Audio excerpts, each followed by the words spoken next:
दुनिया के इस आइलैंड में पैदा होना या मरना इलीगल है। इतना ही नहीं, यहाँ पर साल के 4 महीने कंप्लीट डार्कनेस होती है और 4 महीने सूरज ही नहीं उगता।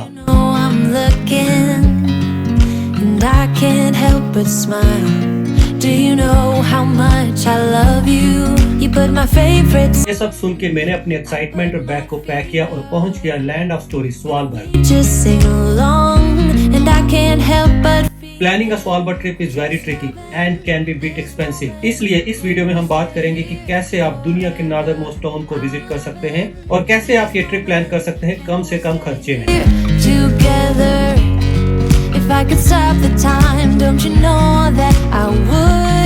वीजा के खर्चे, फ्लाइट के खर्चे, रहने के खर्चे, खाने के खर्चे, घूमने के खर्चे, एयरपोर्ट ट्रांजिट के खर्चे, मोबाइल के खर्चे को मिला के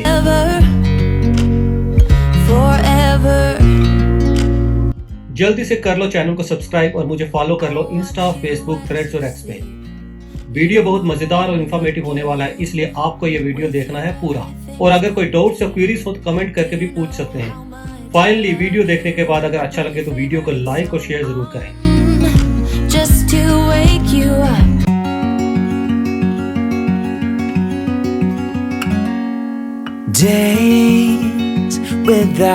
दोस्तों, ओस्लो से 3 घंटे की फ्लाइट लेके हम लोग पहुंच जाएंगे दुनिया की नॉर्दर्न मोस्ट सेटलमेंट लॉन्गरबियन, जो कि कैपिटल सिटी है स्वालबर्ड की।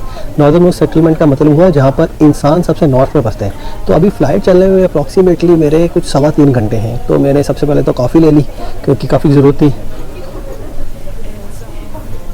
ठंडा थोड़ी ओस्लो में, चाहे गर्मी है तो कॉफ़ी की काफ़ी ज़्यादा ज़रूरत थी। तो मैंने सोचा चलो टाइम है तो आपको थोड़ा वीज़ा और वहाँ कैसे जाया जाए उसकी रिक्वायरमेंट बताता हूँ। तो अच्छी चीज़ क्या है यार, वहाँ पर जाने के लिए कोई वीज़ा की रिक्वायरमेंट नहीं है। तो it's a complete visa free zone. But उसका मतलब इंडियंस के लिए क्या हुआ, इंडियंस के लिए उसका मतलब ये है कि इवन दो ये वीज़ा फ्री जोन है, बट वहाँ पर जाने के लिए या तो आप फ्लाइट के थ्रू जा सकते हैं या फिर बोट के थ्रू जा सकते हैं, और दोनों ही नॉर्वे से चलते हैं। और नॉर्वे है शेंगन जोन का पार्ट, और इंडियंस को शेंगन जोन में एंटर करने के लिए शेंगन वीज़ा चाहिए होता है। तो अगर आप इंडियंस यहाँ पर आ रहे हैं तो या तो आपको नॉर्वे का शेंगन वीज़ा चाहिए होगा, नहीं तो एट प्रेजेंट शेंगन जोन में 29 कंट्रीज आती हैं। तो उन 29 कंट्रीज़ में से किसी का भी वीज़ा लगा के आप नॉर्वे ट्रैवल कर सकते हो, नॉर्वे से आप वहाँ पर जा सकते हो। बट एक और चीज़ यहाँ पर बहुत ट्रिकी है कि अगर आप कभी भी स्वालबर्ड आना चाहते हो तो मेक श्योर कि मल्टी एंट्री शेंगन वीज़ा लगाओ। रीज़न इज़ क्योंकि स्वालबर्ड जो है even though it is a part of Norway, but वो शेंगन का पार्ट नहीं है क्योंकि वीज़ा फ्री जोन है, इसलिए उन्होंने शेंगन में रखा ही नहीं है। तो जैसे ही आप नॉर्वे क्रॉस करते हो तो आपके एग्जिट की स्टैंपिंग लगती है। तो अगर आपके पास सिंगल एंट्री वीज़ा होगा तो वापस आप नॉर्वे एंटर नहीं कर पाओगे, तो फिर आप वही इमिग्रेशन के इश्यूज़ पे फंस जाओगे। You might need to include embassy, उनकी हेल्प लेके सब कुछ वो सब पंगे पड़ सकते हैं। अदरवाइज आप वहीं के वहीं रह जाओगे। अगर आप उसके पास स्वालबर्ड ही रहना चाहते हो तो ठीक है, सिंगल एंट्री वीज़ा लेके आ जाओ। Although स्वालबर्ड की करेंसी है नॉर्वे की ही currency, Norwegian krone, but most of the establishments only accept cards and will refuse cash payments. I will suggest not to carry any cash at all. या तो आप अपना इंटरनेशनल क्रेडिट कार्ड, और अगर आपके पास इंटरनेशनल क्रेडिट कार्ड नहीं है तो आप फॉरेक्स कार्ड कैरी करें। There is no direct flight from any of the Indian cities to Oslo. So आप किसी और यूरोपियन सिटी जहां पर इंडिया से डायरेक्ट फ्लाइट आती है, जैसे कि इस्तांबुल, पेरिस, मिलान, ज्यूरिख, लंदन एक्स्ट्रा आके ओस्लो के लिए फ्लाइट चेंज करनी होगी। फाइनली ओस्लो से आप डायरेक्ट 3 घंटे की फ्लाइट लेके जा सकते हैं स्वालबर्ड की कैपिटल लॉन्गयरबियन। एयरपोर्ट से लॉन्गयरबियन टाउन है अप्रॉक्सीमेटली 6 किलोमीटर के डिस्टेंस पे। Cheapest way to travel from airport to Longyearbyen is by bus, जो आपको सीधे आपके होटल तक ड्रॉप कर देती है। यहाँ पर हर वक्त बना रहता है पोलर बेयर का खतरा, जिसकी वजह से लॉन्गयरबियन टाउन के अलावा कोई भी एरिया सेफ नहीं है। और लॉन्गयरबियन टाउन के बॉर्डर पे लगे वार्निंग साइन के बाहर तभी आप जा सकते हैं अगर आपके पास लाइसेंस गन है, और वो सिर्फ होती है लोकल्स के पास। क्या नज़ारे हैं। और वो रहा मेरा गेस्ट हाउस, और लॉन्गयरबियन जो टाउन है वो उस तरफ है। मैं वहीं जाने वाला तो घूमने के लिए, पर मुझे रास्ते में पहले एक चीज़ दिख गई तो मुझे लगा आपको पहले बता दूं, बहुत ज़रूरी चीज़ है वो। तो जैसे ही मेरा गेस्ट हाउस है ना यहाँ पर, और ये देखो, ये पीछे आपको साइन दिख रहा है, आपको दिखाता हूँ पास चल के। ये पोलर बेयर साइन, ये बड़ा ज़रूरी साइन है। बेसिकली ये आर्टिक रीजन में आता है, ठीक है। तो यहाँ पर पोलर बेयर का खतरा हमेशा ही रहता है। तो इन्होंने एडवाइजरी रखी हुई है, एडवाइजरी नहीं है बेसिकली वार्निंग है, और स्ट्रिक्टली आपको फॉलो करना है। तो बेसिकली आपका जो सिटी के आसपास का एरिया मोस्टली सेफ़ है, वहाँ पर आप फ्रीली रोम कर सकते हो। बट जैसे ही आपको ये बोर्ड दिख जाए जो आपको 2-3 किलोमीटर के रेडियस के बाहर दिखेगा ही दिखेगा, इसके आगे आप नहीं जा सकते हो, क्योंकि इसके आगे पोलर बियर दिखने का खतरा बढ़ जाता है, और अगर पोलर बियर दिख गए तो आपकी जान को खतरा है। तो मतलब ये बोर्ड, इसके आगे आपको नहीं जाना है। इसके आगे आप एक ही सूरत में जा सकते हो, अगर आपने गाइडेड टूर या फिर किसी और बंदे के साथ हो जिसके पास लाइसेंस स्वालबर्ड की गन है। गन कैरी करना ज़रूरी है इसके आगे जाने के लिए, ताकि अगर पोलर बियर दिख जाए तो वो उन्हें मार दे। वो बात अलग है कि पोलर बियर को मारना अलाउड नहीं है, ओनली वर्स्ट केस में मारना अलाउड है, ठीक है। तो अपने इंडियन लोग जो होते हैं ना, वो थोड़ी बहादुरी करते हैं, अरे नहीं यार चले जाएंगे, कुछ नहीं होगा। ऐसा कुछ नहीं भैया, एक तो अपनी जान को खतरे में डालोगे और दूसरा इलीगल है, जेल चले जाओगे, फाइन भी हो सकता है। इसलिए मोस्टली आप किसी ना किसी एक्टिविटी करने के लिए ही टाउन से बाहर जाएंगे, जिसमें आपके साथ होगा टूर गाइड जो कैरी करेगा gun. Longyearbyen town itself is a very small, और आप टाउन को इजीली कवर कर सकते हैं by walk. Cheapest option is Lyca mobile, जिसका सिम आपको किसी भी यूरोपियन सिटी में मिल जाएगा और वो वर्क करता है ऑलमोस्ट पूरे यूरोप में। अगर आप फिजिकल सिम से बचना चाहते हैं तो आप ई सिम भी ले सकते हैं, but that can be expensive compare to physical SIM. Longyearbyen में गिन के 10 से 15 अकोमोडेशन के ऑप्शन ही हैं, और जिनकी इंफॉर्मेशन आपको मिल जाएगी स्वालबर्ड की ऑफिशियल वेबसाइट पे। हॉस्टल और होटल दोनों तरह के ऑप्शंस अवेलेबल हैं। One of the cheapest option is guest house 102, जहां पे मैं रुका था, और वहां पे आपको शेयर्ड बेसिस पे बंक बेड और प्राइवेट रूम्स दोनों ऑप्शन मिल जाएंगे। चलो भाई साहब, अब आपको थोड़ा हॉस्टल का टूर कराता हूँ। ये आगे जी एंट्रेंस, तो आपके लिए जो रूम की होती है वही यूज़ होती है यहाँ पर। इस टाइम तो दिन का टाइम है, वैसे तो रात हो चुकी है, यहाँ पर दिन है। तो ये आ जाता है कॉमन एरिया। सबसे पहले आपने नोटिस किया यहाँ पर शूज़ वगैरह। यहाँ पर स्वालबर्ड में क्या है कि इनका कल्चर का पार्ट बन चुका है कि किसी भी बिल्डिंग में अंदर जाते हो ना तो आपको शूज़ उतारने पड़ते हैं पहले। जैसे मुझे भी अपने यहाँ रखने पड़ते हैं।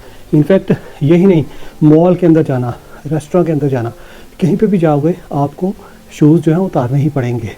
ये इनका एक कल्चर का पार्ट है। तो ये भी एक इम्पॉर्टेंट फन फैक्ट है यहाँ का। कल जब मैं आपको टाउन दिखाऊँगा तो आपको पता चलेगा कि ये कितना रिलीजियसली फॉलो करते हैं।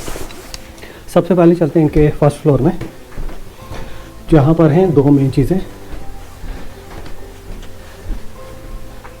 लेफ़्ट साइड पे चलेंगे तो यहाँ पर कुछ एक रूम्स हैं। ये बेसिकली मोस्टली सारे वो रूम्स हैं जो मतलब कि प्राइवेट रूम्स हैं, मतलब शेयर्ड नहीं है।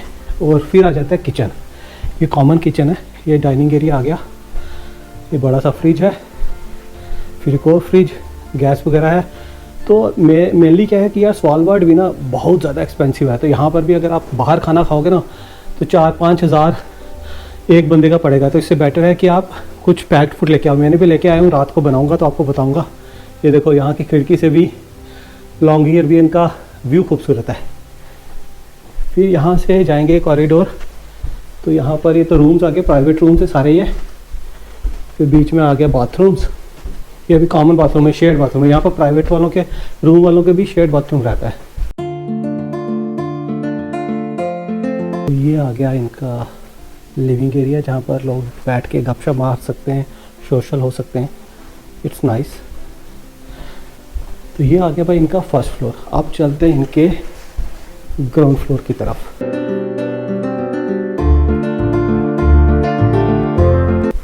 ये आ गई इनकी रिसेप्शन। फिर लेफ़्ट साइड पे चलेंगे तो बिल्कुल सामने जो है ना वो है ब्रेकफास्ट एरिया।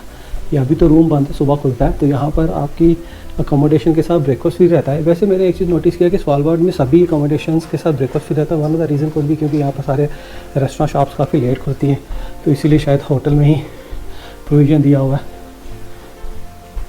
और उसी तरह से यहाँ पर इस फ्लोर में है मोस्टली आपके जो है शेड रूम। जैसे ये मेरे वाला है 7100, ये रूम है। बंक बेड है, 4 बंक बेड है यहाँ पर। मेरा वाला नीचे है, यहाँ पर चार्जिंग का प्रोविज़न भी दिया हुआ है। फिर ये आ गया थोड़ा सा जहाँ पर आप लॉकर में अपना सामान रख सकते हो।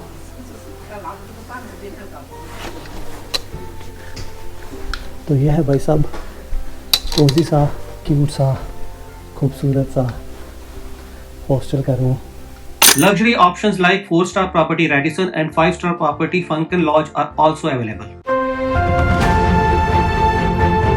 Longyearbyen में सभी हॉस्टल और होटल में ब्रेकफास्ट फ्री होता है. For other meals, there are many restaurants and cafe available. Almost all the hotel and guest house has kitchen facilities, so I will suggest to bring some ready-to-eat meal, or you can even do full-fledged cooking because eating outside can be bit expensive here. मैंने अपने trip के दौरान dinner hostel में ही cook किया था और lunch बाहर किया था. हाँ जी भाई साहब, खाना रेडी हो चुका है अपना. आज मैंने माइक्रोवेव में गर्म किया है चावल और साग.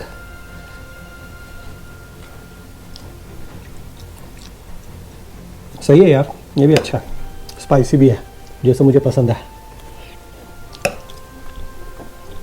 ये बहुत ज़रूरी है भाई. एक तो पैसे बचते हैं, दूसरा कई बार ना आपको इतनी तलब होती है इंडियन खाने की, क्योंकि अपना खाना है ये, ठीक है, तो उस टाइम पे फिर बाहर इतना महंगा देख के ना इंसान की हालत ख़राब हो जाती है कई बार, और अच्छा भी नहीं होता. ये बड़ा सही है. मेरे को पड़ा 400 रुपये में, क्योंकि यूके से इंडिया से, तो शायद इससे भी आधे में शायद आपको 150 से 200 रुपये में ये मिल जाएगा ये, जिससे थोड़े पैसे भी बच गए. और साथ ही साथ मैंने यहाँ के कुछ लोकल डेलिकेसीज भी ट्राई की, including reindeer meat and seal meet.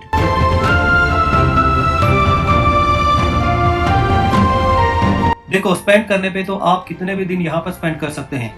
This is such a beautiful and unique place, but bare minimum I will suggest you to spend 3 nights and 4 days here. Mostly Oslo से Longyearbyen की flight evening में चलती है, सो day 1 पे तो आपको ज्यादा कुछ करने का टाइम मिलेगा नहीं. डे 2 पे एक्सप्लोर कर सकते हैं लॉन्गयरबियन टाउन को और ट्राई कर सकते हैं कुछ लोकल डेलिकेसीज.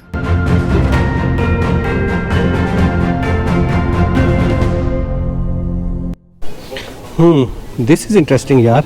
यहाँ पर जैसे सूरज बहुत कम टाइम के लिए निकलता है ना, तो ये देखो भैया, विटामिन डी सप्लाई के लिए सन लॉलीज, मतलब लॉलीज तक इन्होंने बनाई हुई है जो सूरज की कमी को दूर करने के लिए, जिनका प्राइस है 50 क्रोन 44 क्रोन, जो कि अप्रॉक्सीमेटली 500 रुपया हो गया. शुक्र मनाओ कि इंडिया में पैदा हुए जो फ्री में मिलते हैं सूरज. और डे 4 जिसमें आपकी इवनिंग में रिटर्न फ्लाइट होगी, उस दिन आप 2 hours का बस टूर कर सकते हैं, which is a good way to know about some of the interesting facts about Svalbard and Longyearbyen. और आप विजिट कर सकते हैं ग्लोबल सीड वॉल्ट जैसी अमेजिंग प्लेसेस जहाँ पे आप खुद से नहीं जा सकते. ये है वो चीज़ जिसके लिए मेनली मैंने सिटी टूर बस किया. ये है ग्लोबल सीड वॉल्ट. यहाँ पर दुनिया के प्रीशियस 1 मिलियन से ज़्यादा सीड्स प्रिजर्व किए गए हैं. 120 कंट्री से ज़्यादा की कंट्रीब्यूशन है इसमें, और कैपेसिटी है इसकी ऑलमोस्ट 5 मिलियंस की. और इंडिया के भी यहाँ पर बहुत ज़्यादा सीड्स यहाँ पर प्रिजर्व्ड है. तो पर्पज़ ये है कि ये बेसिकली जगह परमाफ्रॉस्ट है. लो ह्यूमिडिटी, लो टेम्परेचर की वजह से यहाँ पर जब भी सीड्स रखे जाते हैं उसके 100 साल तक प्रिजर्व रहते हैं. तो पर्पज़ यह है कि कभी ऐसा हो कि ह्यूमैनिटी को कोई खतरा हुआ तो यहाँ पर ये सीड्स प्रिजर्व्ड हैं, 100 साल तक आप दोबारा रीग्रो कर सकते हैं. तो अंदर यहाँ पर -18 का टेम्परेचर रहता है और 130 मीटर नीचे है. यहाँ पर आप अंदर नहीं जा सकते, अंदर जाओगे तो चीज़ें ख़राब हो सकती हैं. और यहाँ पर आने के 3 तरीके, क्योंकि यहाँ ये जो एरिया है ना, ये बेसिकली डेंजर जोन के बाहर है, मतलब डेंजर जोन के अंदर है. यहाँ पर पोलर बेयर का खतरा रहता है. या तो यहाँ पर आप सिटी टूर के साथ आइए, या फिर गाइडेड हाइकिंग टूर, या फिर प्राइवेट टैक्सीज जिनके पास गन है. लॉन्गयरबियन में क्या क्या करने को है, ग्रोसरी स्टोर और सिटी टूर बस को हम डिटेल में कवर करेंगे मेरे स्वालबर्ड सीरीज की अगले व्लॉग में. फाइनली डे 3 में आप कर सकते हैं कपल ऑफ एक्टिविटीज. मैंने अपने ट्रिप के दौरान किया था मॉर्निंग में ATV टूर और इवनिंग पे RIB boat tour. There are many other summer and winter activities available here. उनके बारे में और मैंने जो एक्टिविटीज की थी उन सब के बारे में डिटेल में बात करूंगा स्वालबर्ड सीरीज के 3rd और लास्ट व्लॉग पे. Over here, and the plan today is to go towards this area. So that's gonna be, I think, like a 51 hour crossing, 50 minutes, 1 hour. And there we have 2 glaciers. We'll probably see the one on this side. Activities calendar की detail भी आपको Svalbard के official website में मिल जाएगी, जहां पे daily basis पे कौन कौन से टूर और कौन कौन सी कंपनी वो टूर रन कर रही है, along with the activity price. ये सब कुछ आपको स्वालबर्ड की ऑफिशियल वेबसाइट में मिल जाएंगे.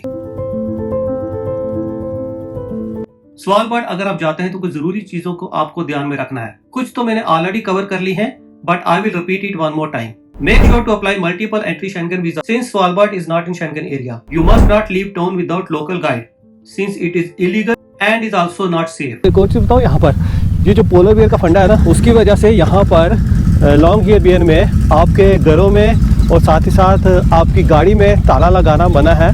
रीज़न बीइंग क्योंकि अगर बाई चांस पोलर बेयर आ जाए तो कोई भी इंसान जो है आपके घर या फिर आपकी गाड़ी में घुस के अपनी जान बचा सकता है। हालांकि लॉन्ग ईयर बियर में पोलर बेयर का आना चांसेस बहुत कम रहते हैं, क्योंकि लास्ट टाइम शायद आई थिंक 1987 में आया था, तो इट्स बीन 38 ईयर्स, ठीक है। तो बहुत रेयर रहता है ऊपर से साउथ में, और स्पेशली जब गर्मियों में तो पोलर बेयर आपको इस रीजन में दिखना बड़ा मुश्किल हो जाता है, क्योंकि पोलर बेयर को चाहिए होती है बहुत ज़्यादा ठंड। तो जैसी गर्मियाँ होती हैं तो ये लोग स्वालबर्ड के और नॉर्थ वाले हिस्से में चले जाते हैं। 78 डिग्री नॉर्थ ऑफ इक्वेटर और 12 degree south of north pole पे होने की वजह से इवन गर्मियों में भी यहाँ पर टेम्परेचर 7 से 8 डिग्री सेल्सियस से ज्यादा नहीं होता है। So make sure to carry warm clothes like jackets, thermal, winter caps, gloves extra even for your summer trip also. Make sure to carry international credit cards or forex cards since almost all establishments are cashless. There are more than 50 plus fun facts which you can experience only in Svalbard. और उन सब के बारे में हम detail में बात करेंगे मेरे स्वालबर्ड के अगले व्लॉग में। Some of the quirkiest fun facts are ये है मेरे पीछे दुनिया का सबसे नॉर्दर्न मोस्ट हॉस्पिटल, लॉन्गयरबियन हॉस्पिटल। इससे एक और चीज़ आपको बताता हूँ, इंटरेस्टिंग फैक्ट, कि लॉन्गयरबियन में ना कोई भी इंसान कभी पैदा नहीं हो सकता। उसके पीछे रीज़न पता क्या है? हालांकि आप बोलोगे हॉस्पिटल है तो पैदा क्यों नहीं हो सकते। यह हॉस्पिटल है भाई इमरजेंसी सर्विसेज के लिए। और अगर यहाँ पर क्या होता है कि जैसे कोई औरत प्रेग्नेंट है ना, तो डॉक्टर असेस करता था रेगुलरली, और जैसे ही उसका एक पार्टिकुलर टाइम पीरियड के अकॉर्डिंगली उनको लेडीज़ को जो है मेन लैंड में शिफ्ट किया जाता है। तो विच मीन्स दैट ऑफिशियली यहाँ पर कोई भी इंसान पैदा नहीं हो सकता, and that fact is true. यहाँ पे इवन कोई मरता भी नहीं है। This is partially true. देखो, मरने पे किसी का जोर नहीं है, पर मरने के बाद it is illegal to bury a body here. It is because Svalbard है परमाफ्रॉस्ट, जिसकी वजह से जमीन इतनी ठंडी रहती है कि यहाँ पर कभी बॉडी डिकम्पोज ही नहीं होती। Longyearbyen is one of the most diverse place of the world. Even though Longyearbyen की टोटल पॉपुलेशन है 2500, बट यहाँ पर रहते हैं 55 से भी ज्यादा नेशनैलिटी के लोग। आपको जान के हैरानी होगी कि स्वालबर्ड में एक भी ट्री नहीं है ड्यू टू शॉर्ट समर और कोल्ड एंड हार्श वेदर। अगर बहुत से लोगों को पता ना हो, स्वालबर्ड नॉर्दर्न मोस्ट डेजर्ट भी है। It is classified as desert because of the minimal rain and very low humidity. अब लगाते हैं पूरे खर्चे का हिसाब for both solo and couple travel.